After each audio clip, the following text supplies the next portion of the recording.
2025年7月，耗时10年，历经3次延期，花费129亿美刀建造，原定本月交付的美利坚国之重器肯尼迪号航母又传出一则小奇闻，再次延期，预计2027年交付。还是老问题，先进武器升降机和先进拦阻装置存在长期未解决的关键挑战，需要持续推进研发工作。对此，负责建造的英格尔斯造船厂解释道，都是因为肯尼迪号造得太快了，没来得及吸取福特号航母的经验教训，并保证后续航母不会出现类似情况啊。宝贝儿，我没记错的话，这玩意儿是2011年切钢版的吧？话音刚落，根据美国最新国防预算，3号舰企业号也从去年的延期2029年更新为延到2030年。这舰倒是换了个新花样，关键材料交付延迟，啥材料呢？好难猜呀！大家好啊，我是专给美军干审计的星辰专员。熟悉我的观众都知道，自从23年出了彬彬、朱姆、福特这仨血压3部曲呢，我就沉迷史密斯专员的美元1万种小花法不能自拔，又陆续深入了环保战斧、理财高超、保鲜膜维修等等。正好2026年美军军费预算案刚刚更新，作为了解美军未来动向的重要窗口，这次内容依旧相当劲爆。F-35采购要降低，星座级预算不给批，陆军要买商用无人机。今天就让我们一起学习一下。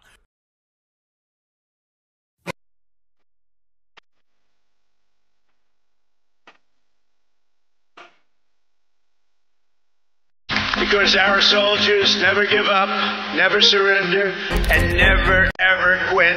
They fight, fight, fight, and they win, win, win. This is a $90,000 bag of bushings. They had $20 to $30 billion just disappear in the Pentagon. Where is Elon Musk? To me, that's fucking corruption. Tell me what courage looks like! This is not America anymore.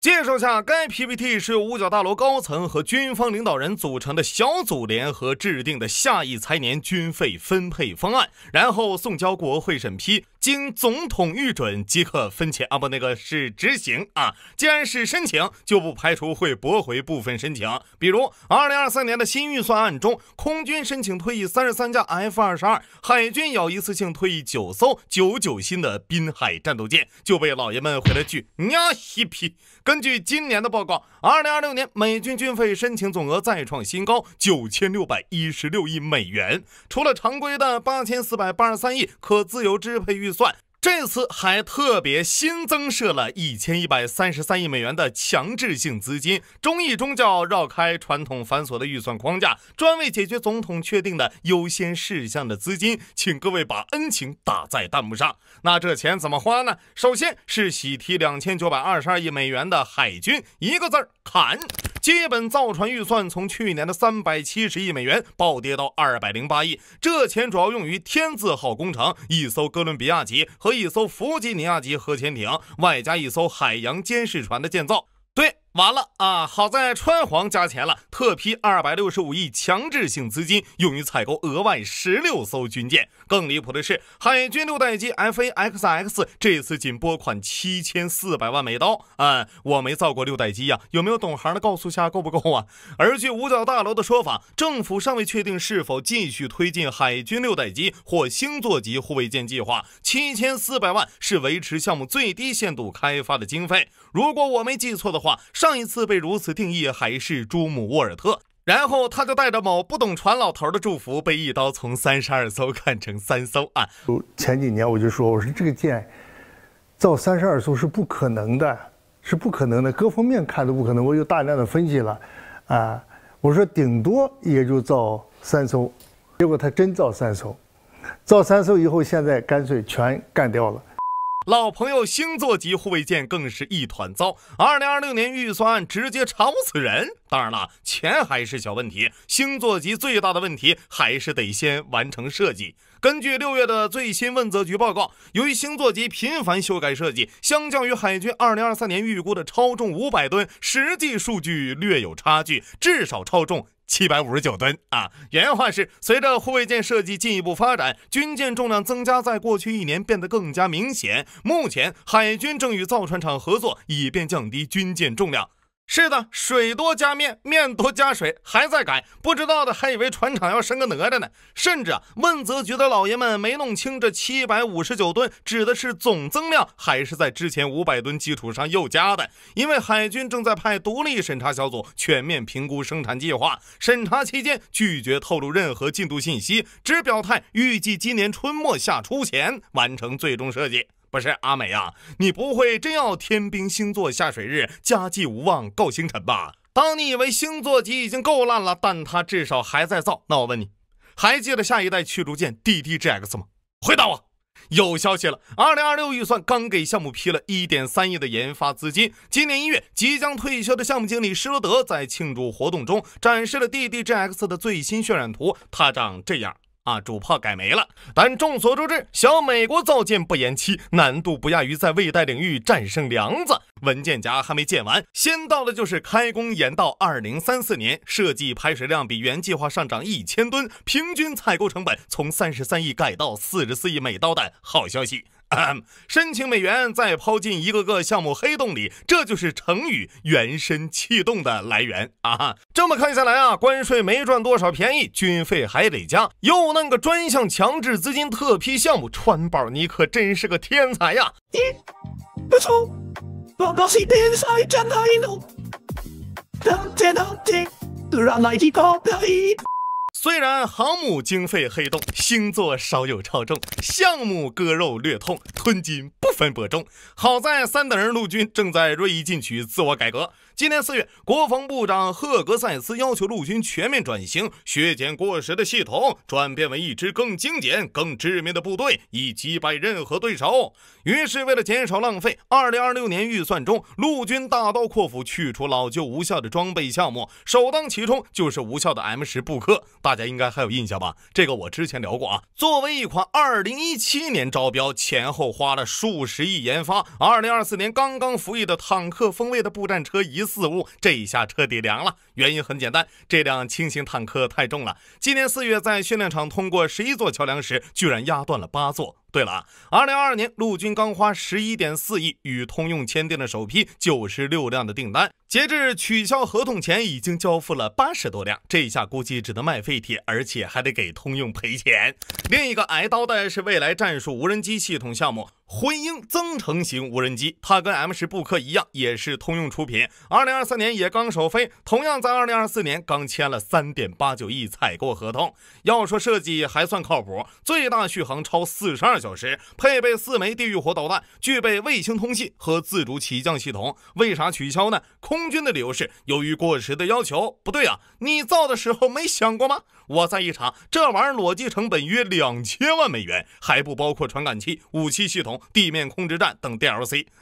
这下合理了。其他像悍马呀、阿帕奇直升机呀，还有单价40万美刀计划替换全部悍马的轻型战术车辆也被通通砍掉。用赫格塞斯的话说，过去的武器无法赢得明天的战争。那防长大人准备发展什么未来武器呢？打无人机。陆军计划2026年投资数十亿美元，将5个步兵旅战斗队转变为机动旅战斗队，并为部队购买现成无人机、反无人机系统。不仅如此，7月赫格塞斯专门在五角大楼拍了一条宣传短片，一起欣赏下。 So while our adversaries have produced millions of cheap drones, before us we were mired in bureaucratic red tape. Not anymore. So today I'm rescinding restrictive policies that stifle production, and this will unleash American manufacturing and the ingenuity of our warfighters. Well, I'll grab this, because it's the memo. So here's the memo we're signing today, delivered via drones. This is the future. We're in the fight. We're in the fight to win it, and we're never going to back down. 就这，我还以为他讲完后，身后数千架无人机腾空而起，在空中拼成马嘎呢。视频最后，赫格再次呼吁，对手在小型无人机领域占据了先机，我们必须大胆行动，2027年前实现跨越式赶超，为部队大量配备顶级工程师和 AI 专家制造的低成本无人机。怎么说呢？美国跨越式赶超，好陌生的搭配呀。不过他确实没说空话，拍片当天即刻宣布，为加快军队无人机部署，撤销包括限制美军购买中国产的无人机及零件的所有政策，并首次允许上校指挥官独立采购和测试无人机，只要符合国家安全标准，不管是 3D 打印还是商用线或均可。这下大疆要成为五角大楼指定供货商了。为了贯彻董王多快好省的造好 F-47的国策，2020年预算最多的是空军3011亿美元。但他也在砍项目，最重磅的就是 F-35的采购要大削，从2025年的74架减到47架，分给空军的 F-35A 更是只有24架。但根据空军要求，如果想降低战机平均服役年限，必须每年采购72架，24架不能说是9牛1毛，只能说9牛1毛。好消息是7月国会刚批准了预算案，授权空军再多买10架 F-35A，26年预计采购量涨到34架。坏消息是国会不提供额外资金。更坏的是 F-35 Block 4升级申请的2亿研发经费也被砍了。这里我要替洛马喊个冤啊！当年你说 F-22 计划采购1000架，我洛马出钱出力攻关，结果造个187架连生产线都关了，我老婆本差点赔光了。哼，你让波音造6代机，他能造吗？造不了啊，没这个能力，知道吧？现在居然还要来砍 F-35，为了总统，我们什么苦都可以受。可我就是不懂，都是干着帝国的事儿，为什么总是谁干得多，受的委屈就越大？这多花的银子，你们为什么总是揪住不放呢？你以为这就完了吗？一切预警机的研发直接取消，这个更是重量级啊！2023年，空军提出退役15架已经服役近30年的 E3 预警机，但国会只批准13架，并提出条件，必须先拿出新预警机取代方案。为了节省成本，实现快速换代，空军决定就地取材，采购货架产品。很快啊，一款服役多年、价美物廉、性能不错的外贸预警机站了出来，E7。它的诞生起源于2006年波音为澳大利亚研发的预警机项目，此后被韩国、土耳其、戴英相继购入，用完都说好，说干就干。当年2月，空军便授予波音一份12亿美元合同，开始研制改进版 E7A。波音保证原型机将未来几个月内首飞，2025年开始生产，2027年投入使用。太好了，空军有救了！但这计划是投向河北采花，见面厕所老爸。不出意外的，果然出意外了。空军对E7不满意，希望获得更强性能。此后，空军不断增加要求：多用途电子扫描阵列雷达，加机载战斗管理，改指挥控制系统，上。务必要对标太平洋对岸新一代预警机水平，但众所周知，速度快、价格低、美国造是个不可能三角。接下来就是保留节目了。2024年，经过数月拉扯后，空军同波音签订首批合同，大家猜猜多少钱？25.6亿美元，3架哦。是的啊，跟星座机一样，修改太多导致成本失控。也对，你不拿，我怎么拿？我不拿，史密斯专员怎么拿？当然了，钱还是小问题，更雪上加霜的是，原本的短平快项目在空军不懈努力下成功延到2028年。根据测试，该飞机在对抗实验中还存在生存能力方面的缺陷。图啥呢？图160吗？现在问题来了，新开发的 E7 要取消，准备退役的 E3 又30年高龄，那用啥呢？对此，五角大楼表示，先拿 E2D 应急。E2D 是海军的舰载预警机，首飞自2007年，倒算不上落后，而且能反隐身。除了平台小、航程短、飞行速度慢、性能稍差、与空军加油机不适配，以及专为美国海军设计，目前无法与空军指挥系统无缝配合之外，好像大概也没啥其他大毛病吧。但请看大屏幕，这是2款预警机的机舱空间图，五菱宏光和奔驰宝马的区别。空军表示，我们正考虑未来采用天基卫星预警。这玩意儿 PPT 都没写完，纯是画饼充饥了啊！7月7日，6名前空军参谋长和9名退役的4星上将联名上书反对，可不敢丢1期呀！1期要是丢了，帝国脸面就不保了呀！最新消息是，国会决定阻止预警机项目取消，并新增6亿预算在抢救下，但我拼预算不等于我要给钱，这钱得空军自个儿想办法。整个看下来啊，1等人大饼画的飞起，2等人破罐的破摔，3等人来回翻烧饼。对此我只能说，他娘的，帝国怎么成这个样子了？弹幕里的吴彦祖可能要问了，近1万亿军费，钱呢？没法子，我大美利坚自有国情在此。以海军为例，老旧船厂改造 9.89 亿，还要采购43架固定翼飞机。海军还希望增加6000名水兵，为此必须新增 5% 广告招募预算。更特殊的是，计划拨款 2.47 亿用于官兵心理健康经费，比上年猛增 1.94 亿美元。这里必须澄清下，史密斯专员没发力，因为自近几年开始，包括杜鲁门号航母指挥官、驱逐舰舰长、信息站指挥长、船舶修理厂长在内，每年有10多名高级军官因对自己的指挥失去信心，遭到罢免。而他们的共同点就是驻扎地位于日本、菲律宾或西太。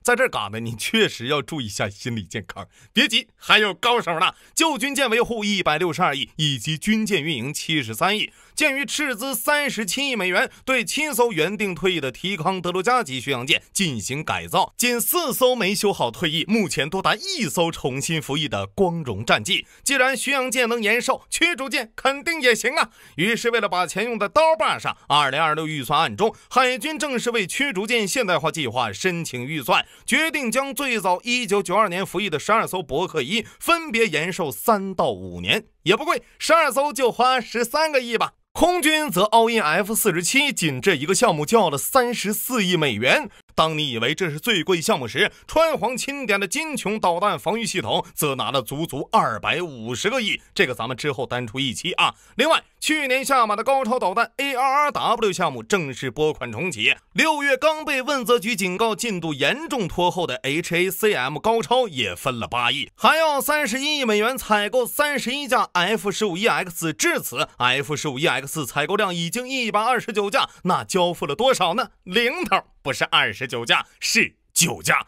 还有呢，无人机系统94亿美元，边境安全50亿，投资军人住房50亿，士兵加薪。总之，8仙过海，个个要奶。9616亿美元看着大，但处处照顾，却也处处捉襟见肘。此处我有一点，上联涨价又延期，处处好消息；下联萎缩加退役，样样有点急。苏联解体后，日裔美国作家福山提出了所谓的历史终结论，人类意识形态的斗争已经走向终结，美国作为真正的地上天国，它的胜利将永世延续。毫无疑问，苏联是失败者，但美国真的赢了吗？据苏联解体短短30年，曾经天下无敌的美军提出的由海向陆战略，1小时打遍全球计划接连破产。6代机、高超导弹等多个先进项目停滞不前。2024年，美国防务新闻刊登了一则文章，标题为“美国空军规模不断萎缩，还能打赢战争吗？”文章疯狂 diss 空军正陷入现代化死亡螺旋，军费连年增加，但新机服役赶不上旧机淘汰。2025年，空军机队将降至5000架以下，相比1991年缩水超1半。陆军、海军何尝又不是一样？美国法典第5062条规定，美国航母数量应不少于11艘。但随着肯尼迪号交付推到2027年，服役50年的尼米兹号2026年退役，这意味着肯尼迪号交付前的近1年，美国航母舰队数量首次降至10艘，达不到法定要求。被寄予厚望对标055的伯克3造价上涨近 30%， 且自2016年开始编列预算，迄今仅1艘号称服役，还没任何部署消息。而据美国海军自己的计算，现今中国的造船能力至少是美国的232倍。陆军呢，前后耗时10年，2025年刚刚批量生产就宣布退役的布克战车，又白白浪费了10几亿的军费。这背后既是美国工业萎缩的成因，更多的则是被军工利益集团绑架成为捞钱工具的真实写照。冷战结束30年后，工业荒废，民生凋敝，曾经称霸全球的军工巨兽正变得锈迹斑斑。苏联解体时患上的病，如今正在深入美国的血管。或许命运的双子塔注定要走上同一条道路。